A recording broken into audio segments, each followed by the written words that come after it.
Olá, muito bom dia. A partir de agora começamos a apresentar aqui pela sua TV Assembleia, canal 9.2 e Rádio Assembleia na frequência 96.9, o seu programa diário da manhã desta quinta-feira, dia 14 de maio de 2026. 14 de maio de 2026 está no ar o seu programa diário da manhã e você vai ter aqui todas as informações, tudo aquilo que vai acontecer no Parlamento Estadual e também no interior do estado do Maranhão, até porque a Comissão de Segurança está na cidade de Caxias. Então toda essa movimentação, todos os assuntos, a sessão plenária, a ordem do dia, tudo isso vai ser trazido para você aqui dentro do nosso programa Diário da Manhã, aqui pela sua TV Assembleia, canal 9.2 e Rádio Assembleia na frequência 96.9.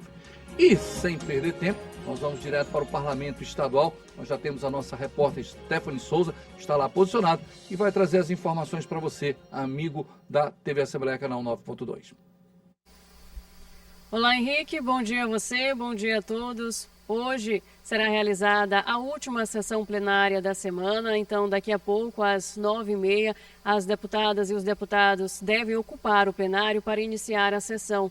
E entre os projetos de lei que estão na demanda de hoje para serem discutidos está o PL 090 de 2026, que foi aprovado pelas comissões na sessão de ontem e foi a redação final, que trata sobre a gratuidade de estacionamento em locais privados que funcionam em serviços públicos estaduais, como, por exemplo, a unidade do Viva Procon, que é instalada dentro de um shopping aqui na capital. Então, o PL prevê que as pessoas que vão buscar o serviço público, não tenham custos com isso. E o PL é de autoria do deputado estadual Rodrigo Lago e está previsto para ser votado na sessão plenária de hoje. Depois da sessão plenária, deve iniciar a sessão solene, que será a entrega de 2 medalhas. Iniciando pela entrega da medalha Maria Aragão, que será destinada à senhora Clei Moreira Lima Lago, que tem uma contribuição em sua trajetória tanto na área da medicina quanto na área política aqui no Maranhão. E logo depois a entrega da medalha Manuel Beckman em memória ao padre João Morrana, que já é falecido há 30 anos e teve forte contribuição religiosa e também espiritual, principalmente na Baixada Maranhense, em especial na cidade de Viana. E além dessa forte contribuição religiosa, ele também se destacou na literatura, ganhando o prêmio Coelho Neto da Academia Brasileira de Letras, logo na sua primeira publicação. Então são essas as atividades previstas para esta quinta-feira aqui no Parlamento. Henrique? Agradecendo a nossa repórter Stephanie Souza, desejar um bom dia para você, Stephanie, muito obrigado pela sua participação e destacar, sim, o padre João Morrana é uma lenda, tem muitos livros, ótimos livros, tem uma história muito bonita e o Parlamento Estadual vai estar homenageando. Bora prosseguir o nosso programa Diário da Manhã aqui pela sua TV Assembleia, canal 9.2, conversando e trazendo as informações do que aconteceu na última sessão plenária no Parlamento Estadual. Na segunda sessão plenária da semana, durante o pequeno expediente, o deputado Júlio Mendonça alertou sobre a condição ambiental e social da região do Lago Açu, na Baixada Maranhense. O deputado J. Pinto se referiu ao município de São Luís, destacando a importância da criação de uma Secretaria da Mulher para apoiar as vítimas de violência doméstica. Já o parlamentar, Dr. Iglesio, completou que o combate à violência de gênero precisa de uma resposta mais assertiva do Poder Judiciário maranhense. Na ordem do dia, um dos projetos de lei aprovados foi o PL número 010 de 2026, de origem de medida provisória de autoria do governo do estado, que altera a denominação da Fundação da Criança e do Adolescente, a FUNAC. O deputado Carlos Lula apresentou uma emenda para a retirada dos cargos comissionados, mas foi rejeitada pelo parlamento. Assim, a medida provisória vai à sanção. Foi discutido também o PL número 090 de 2026, de autoria do deputado Rodrigo Lago, que trata do acesso facilitado de usuários aos serviços públicos estaduais que funcionam em espaços privados, como centros comerciais e shopping centers, como a gratuidade de estacionamento a quem precisa utilizar os serviços do Viva Procon. A presidente da Casa, a deputada Iracema Vale, suspendeu a sessão para que as comissões de defesa dos direitos humanos e das minorias e de Administração Pública, Seguridade Social e Relações de Trabalho se reunissem. Suspendo a sessão para que as comissões se reúnam e se manifestem. Após a análise, as comissões aprovaram por unanimidade. Agora o PL vai à redação final e retorna para a votação no plenário. Em votação, os deputados e deputadas que aprovam permaneçam como estão. Aprovada e a matéria vai à redação final. Durante o grande expediente, a deputada Janaína usou a tribuna para lembrar do caso das 2 crianças desaparecidas no município de Bacabal e pediu respostas à Secretaria de Segurança Pública. A parlamentar também relatou preocupação com o atendimento às gestantes do município de Imperatriz, em especial a maternidade de alto risco. Agradecendo mais uma vez a nossa repórter Stephanie Souza, trouxe tudo aquilo que aconteceu na sessão plenária no Parlamento Estadual. Lembrando que a sessão plenária tem um pequeno expediente, onde os deputados estaduais trazem todas as manifestações, solicitações, as moções, tudo aquilo que é necessário, eles trazem no pequeno expediente. Pequeno expediente são 5 minutos em que o parlamentar tem a oportunidade de poder trazer esses assuntos. Logo depois é feito a ordem do dia, onde os projetos que foram pleiteados e colocados são apresentados, e por isso que a repórter Stephanie Souza trouxe toda essa movimentação aqui para você dentro do nosso programa Diário da Manhã. Vamos dar prosseguimento ao nosso programa e vamos à nossa entrevista do dia.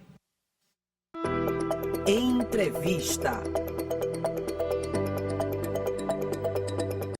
Bom, já se encontra aqui nos estúdios da TV Assembleia, canal 9.2 e Rádio Assembleia na frequência 96.9, no nosso programa Diário da Manhã, a professora Soraya Raquel. Ela é coordenadora do Comitê Estadual da Campanha Nacional pelo Direito à Educação, que vai ter o pré-lançamento da Semana de Ação Mundial aqui no estado do Maranhão. Professora, muito bom dia. Agradeço muito a senhora ter vindo aqui no nosso programa. Bora falar primeiro o que é esse Comitê Estadual da Campanha Nacional pelo Direito à Educação. Bom dia, prazer imenso falar com a senhora. Bom dia a todos que nos acompanham. Quero agradecer pelo espaço dado aqui à Campanha Nacional pelo Direito à Educação, para nós falarmos um pouco da Semana de Ação Mundial, que é organizado pela campanha. A campanha é uma organização não governamental e ela foi instituída no ano de 2000, a partir de um evento que aconteceu de mobilização nacional para participar de um evento em Dakar, Senegal, para tratar sobre educação. A partir daí, várias instituições, organizações, movimentos sociais se reuniram e organizaram a campanha nacional.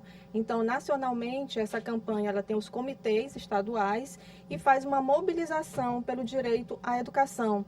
Então, acontece uma incidência política, acontece mobilização, discussão sobre pautas educacionais, e essa incidência ela acontece em diversas áreas, vários aspectos da educação. Ano passado nós tivemos a discussão do Plano Nacional de Educação. Então, desde o início do processo de organização dos documentos que foram encaminhados para a Câmara dos Deputados, para o Congresso Nacional, a campanha esteve presente. Então, fazendo essa incidência política, produzindo material, inclusive de emendas para o projeto de lei que estava em tramitação. Então, a campanha faz essa mobilização. Bom, a senhora falou que ano passado foi para o Plano Nacional de Educação. Surtiu efeito? Surtiu. A campanha fez um caderno de emendas com 20 instituições que trabalham com a educação, aí envolvendo inclusive a UNCM, a Undime, várias instituições, e cerca de 50% das propostas colocadas nesse documento foram contempladas nas emendas do Plano Nacional. Uma das ações discutidas amplamente no Plano Nacional foi a questão do financiamento 10%, a garantia de 10% do PIB no Plano Nacional. Então, a campanha desenvolveu essa ação junto com as instituições e hoje no Plano Nacional, que foi aprovado este ano, lá nós temos essa indicação, esse indicativo de 10% do PIB para o financiamento à educação. Professora, talvez eu seja muito otimista ou deseje muito, a senhora falou de 50%, eu fiquei com o desejo de querer mais, mas muitas das vezes a gente tem que fazer um paralelo, 50% às vezes é muito. Como é que foi essa visão da senhora de quem vive? Externamente é uma visão minha, mas isso. Internamente, quem vive essa realidade da educação é a senhora. Foi bom mesmo? Foi bom.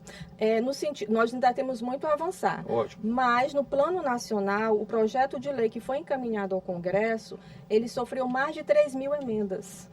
Caraca. Mais de 3.000 emendas. O plano, um projeto de lei que estava lá, em tramitação. Então, o caderno que foi elaborado pela campanha, juntamente com essas 20 instituições, tinha, e por emenda, por cada objetivo, estratégia, metas, lá nós estamos fazendo a discussão para modificar. Um exemplo, nós tínhamos uma meta de a garantia da educação infantil para a escola de 4 a 5 anos. Né? Lá tinha um prazo muito grande, né, de ter já um tempo muito grande. Só que essa meta estava já no plano anterior, de 2014 a 2024, que nós, infelizmente, no Brasil, não conseguimos atingir. Então, nós fizemos uma luta para que reduzisse e nós garantíssemos essa permanência do aluno de 4 a 5 anos, que fosse garantida a esse aluno o direito de estar, porque é obrigatório.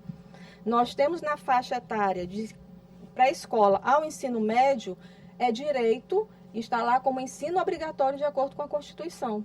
Mas nós não conseguimos colocar 100% dos alunos de 4 a 5 anos na creche, na pré-escola, melhor dizendo.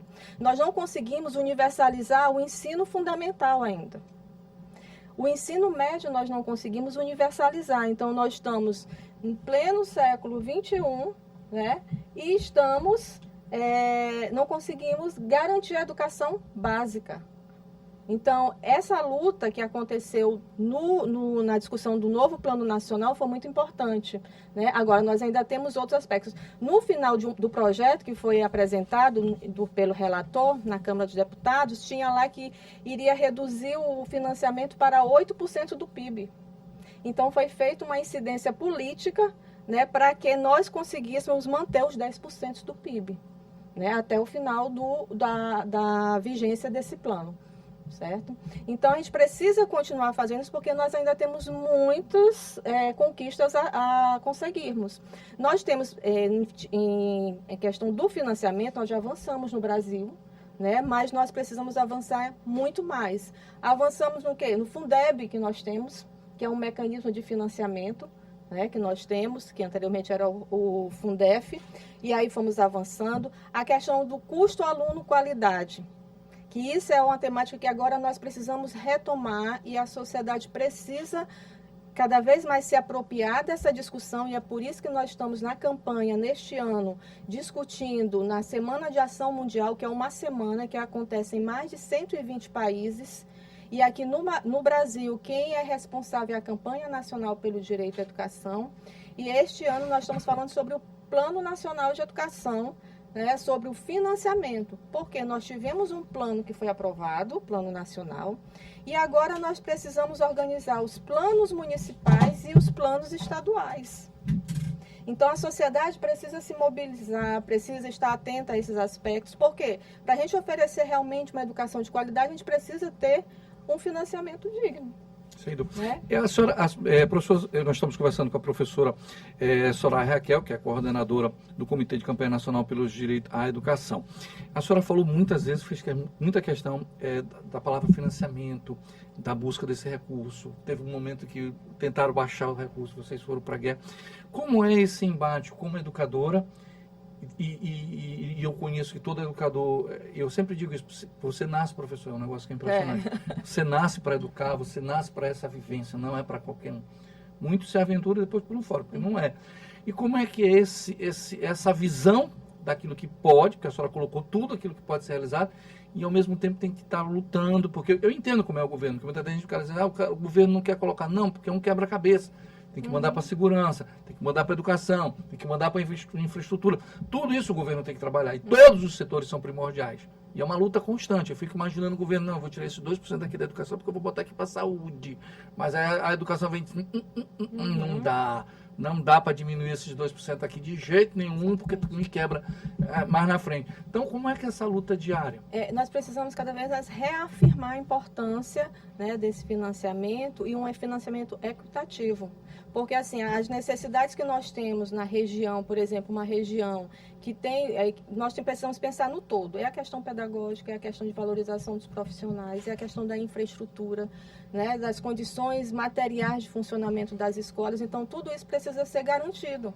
E a gente precisa ter um parâmetro, que é justamente o custo aluno-qualidade, que ainda não, desde 2020, está lá na Constituição, esse custo aluno-qualidade. E até hoje nós não temos essa medida implementada. Então, a gente precisa ter esse custo porque vai, de forma equitativa, buscar esse financiamento para as instituições. Porque as regiões possuem necessidades diferentes. O que acontece na região norte é diferente das necessidades, alguns aspectos, da região nordeste. Então, a gente precisa considerar o geral, as necessidades e as especificidades.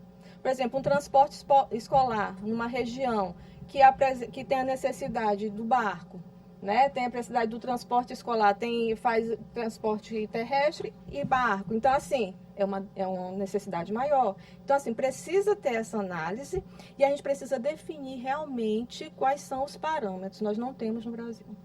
Então, esse é o próximo passo que a gente precisa discutir nacionalmente. E é isso que a gente está trazendo nessa discussão desse seminário. Né? Discutir esse custo aluno. Hoje no Brasil, o que nós temos de referência sobre custo aluno qualidade é uma proposição elaborada pela Campanha Nacional pelo Direito à Educação. Né? Quais são os elementos que devem constituir esse custo aluno? É a questão da valorização docente, né, cargos e carreiras, a questão da infraestrutura, a questão da qualificação do profissional da educação, porque não são só os docentes, mas nós temos toda uma equipe pedagógica. Então, esses aspectos, foi feito esse estudo pela campanha e que nós temos hoje. E, ano passado, foi aprovada a Lei do Sistema Nacional de Educação, que está há mais de 20 anos, foram 20 anos aproximadamente de luta para que se tivesse uma lei do Sistema Nacional de Educação, e foi aprovada ano passado. E nessa lei, lá consta um artigo que lá nesse Sistema Nacional tem as comissões, né? Comissões tripartite. Então, nessas comissões que acontecerão nacionalmente, nós vamos ter representantes do Executivo Nacional, do Executivo Estadual e do Executivo Municipal para discutir quais serão esses parâmetros de qualidade. Então, este ano a gente precisa ficar muito atento, a sociedade precisa ficar atenta, conhecer mais sobre financiamento para que a gente possa realmente ter uma participação qualificada e poder fazer essa incidência política mesmo. A senhora falou, eu vou anotando, a senhora falou custo, aluno, qualidade, a senhora falou em parâmetros e mais uma vez ressaltou financiamento. E eu fiz um quebra-cabeça e montei o que trava. O que trava é que nós não temos qual é esse custo aluno, considerando todos esses aspectos. E o custo que vem, por exemplo, e aí a gente precisa definir isso, porque isso vai reverberar... Não, mas o que falta para definir? Falta agora implementar, porque não tinha lei. Não tinha. Não tinha lei.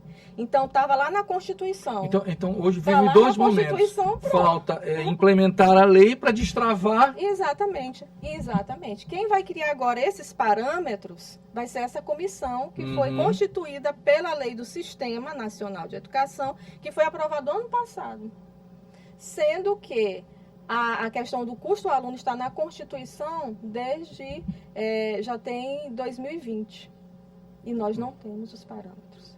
Quais são esses parâmetros para a gente poder definir esse custo e elevar? Porque a União precisa contribuir mais nessa questão orçamentária. A União tem noção da importância de ter porque eu tenho certeza absoluta que o parâmetro que vocês estão colocando é de excelência. A União tem noção disso e em algum momento a União pode estar travando?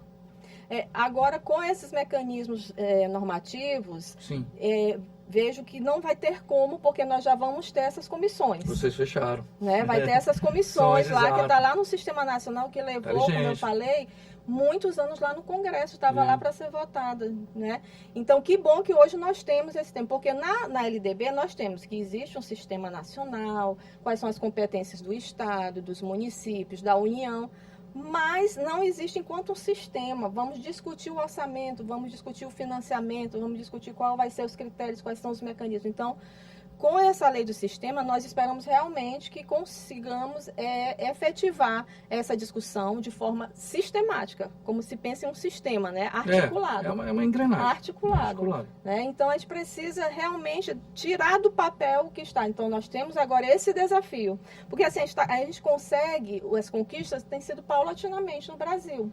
né? Então, o Fundef foi muito bom na época, né? Mas só financiava o ensino fundamental, que era considerado obrigatório. E aí, com a emenda 59, nós ampliamos a obrigatoriedade do ensino da educação básica. Nós passamos, incluindo o creche, né, e o ensino médio. Porque anteriormente, quando nós tínhamos só o Fundef, o recurso vinha diretamente para o ensino fundamental. E as outras etapas da educação básica, educação infantil, né? Hoje, creche ainda não é considerado obrigatório, né? Mas de 4 a 5 anos, que já é pré-escola, é considerado obrigatório, desde 2009. Professora, destrava esse ano ou só em 2027? Eu gostaria de dizer que iria destravar este ano. E esperamos, a gente precisa fazer essa incidência política. Nós estamos agora discutindo os planos municipais, né? Inclusive, nessa lei do sistema consta a obrigatoriedade de nós termos a participação dos fóruns municipais de educação em cada município. O Fórum Estadual de Educação, também na elaboração do plano estadual. Então, assim, a sociedade está tendo cada vez mais espaço de participar dessa discussão. E aí, no Maranhão, nós estamos vendo este movimento, onde nos municípios que não tem fórum municipal, está sendo organizado um fórum municipal, porque o fórum vai ter essa competência, de acordo com a lei, de participar do processo de construção dos planos municipais, de acompanhar, monitorar. Então, a gente precisa trabalhar cada vez mais a participação social no nosso país. Eu queria que a senhora fizesse o convite para o seminário. Nós convidamos a todos hoje, das 14 às 18 horas, na Escola de Governo do Maranhão, na Rua da Estrela, número 540, no Centro Histórico de São Luís. Nós vamos estar com o seminário discutindo sobre financiamento. Na verdade, é um pré-lançamento dessa Semana de Ação Mundial, que acontece no período de 25 de maio a 1º de junho. É uma semana que em mais de 120 países nós estamos discutindo sobre a educação e os desafios. Este ano nós vamos discutir aqui no Brasil o financiamento, considerando esse contexto que nós tivemos o Plano Nacional aprovado, vamos elaborar os planos municipais, o plano estadual. Então nós vamos ter esse evento discutindo financiamento, pensando sempre, como diz a temática, né, investir no presente e no futuro, a economia que cuida da gente e da terra, e a gente precisa pensar isso curto, médio e longo prazo. Então, nós estaremos nessa discussão hoje às 14 horas. Na Escola de Governo. Obrigado, professora. Obrigado mesmo. Muito Eu que agradeço a senhora obrigada. ter vindo aqui conosco. Eu que agradeço o espaço e contamos com a presença de todos lá. Vai ser um momento muito importante. Muito obrigado pelo espaço. Obrigado, professora. Nós conversamos com a professora Soraya Raquel, que ela é coordenadora do Comitê Estadual da Campanha Nacional pelo Direito à Educação. Ainda bem que nós temos professoras Sorayas pelo Brasil que lutam, que não cansam. Alguém vai dizer assim, mas o governo não quer ajudar. Não, calma, porque o governo ele tem que entender vários aspectos. Você tem uma infraestrutura, você tem estradas para fazer, você tem segurança pública, você tem a saúde e você tem a educação. Então, isso daí é um puxa para um lado e puxa para o outro. Agora, o bom da educação é que tem pessoas como a professora Soraya, que são incansáveis, não desistem, lutam. A batalha é diária, visando única e exclusivamente colocar qualidade aos alunos, colocar um ensinamento, colocar um aprendizado, para que essas crianças, esses jovens possam ser o futuro dessa nação. Só vai desse jeito. E aí eu repito, graças a Deus nós temos essas pessoas que são incansáveis, porque tem muita gente no lugar deles, não, deixa para lá, esquece isso, está desde 2020, meu desisto. Não, quanto mais a coisa complica, mais eles vão para a luta, mais eles vão para a guerra e mais eles conquistam. E o governo já sabe, com a educação não adianta, eles são incansáveis, eles vão até conseguir. E eu tenho certeza que este trabalho vai ser realizado e quem vai ganhar somos nós, a sociedade, que vamos ter um futuro com a educação de qualidade. Vamos dar o prosseguimento ao nosso programa, vamos à previsão do tempo com a nossa repórter Paula Torres.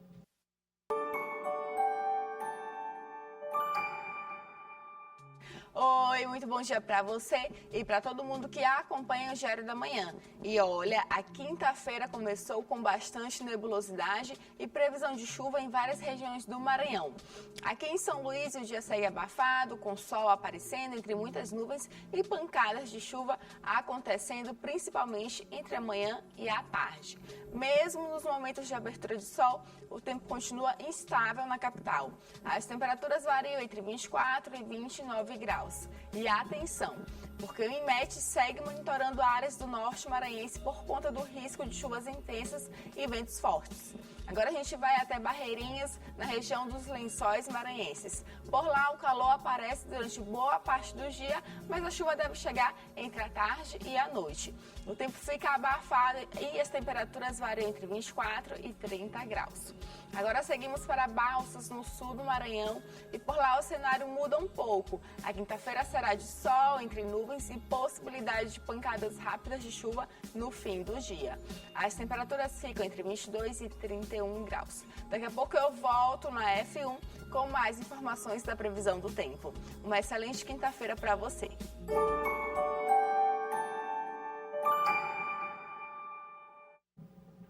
Esse momento de que nós estamos passando, não só aqui na capital, mas todo o estado do Maranhão, são de chuvas. Isso daí acontece. Ontem à tarde foi um exemplo muito clássico aqui.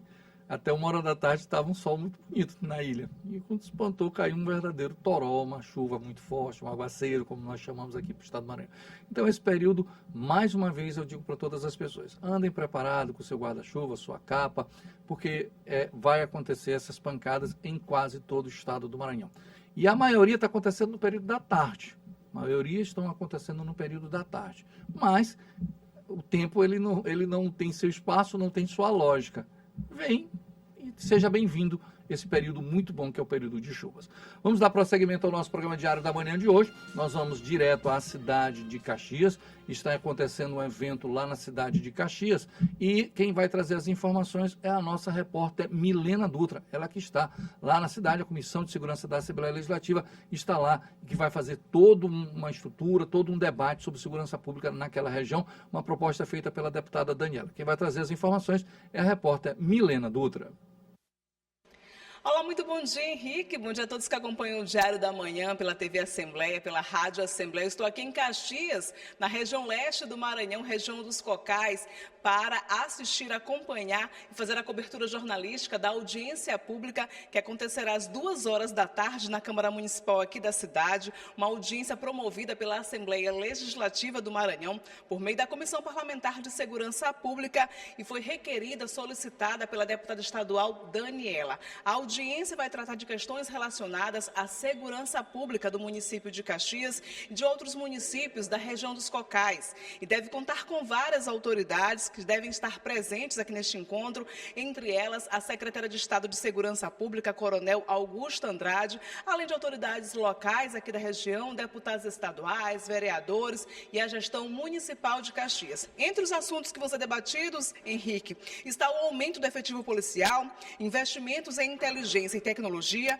combate ao tráfico de drogas, fortalecimento da segurança nas áreas urbanas e rurais, além da integração entre o Estado, municípios e forças de segurança. A audiência pública promovida pelo Parlamento Estadual, em parceria também com a Câmara Municipal aqui da cidade, que cedeu o local, em parceria com o Governo do Estado, por meio da Secretaria de Estado da Segurança Pública, para fortalecer o combate à criminalidade aqui na região dos Cocais, especialmente na cidade Polo, que é a cidade de Caxias. Estou aqui para acompanhar tudo e a gente traz mais informações nos nossos telejornais na TV Assembleia. Eu volto com você.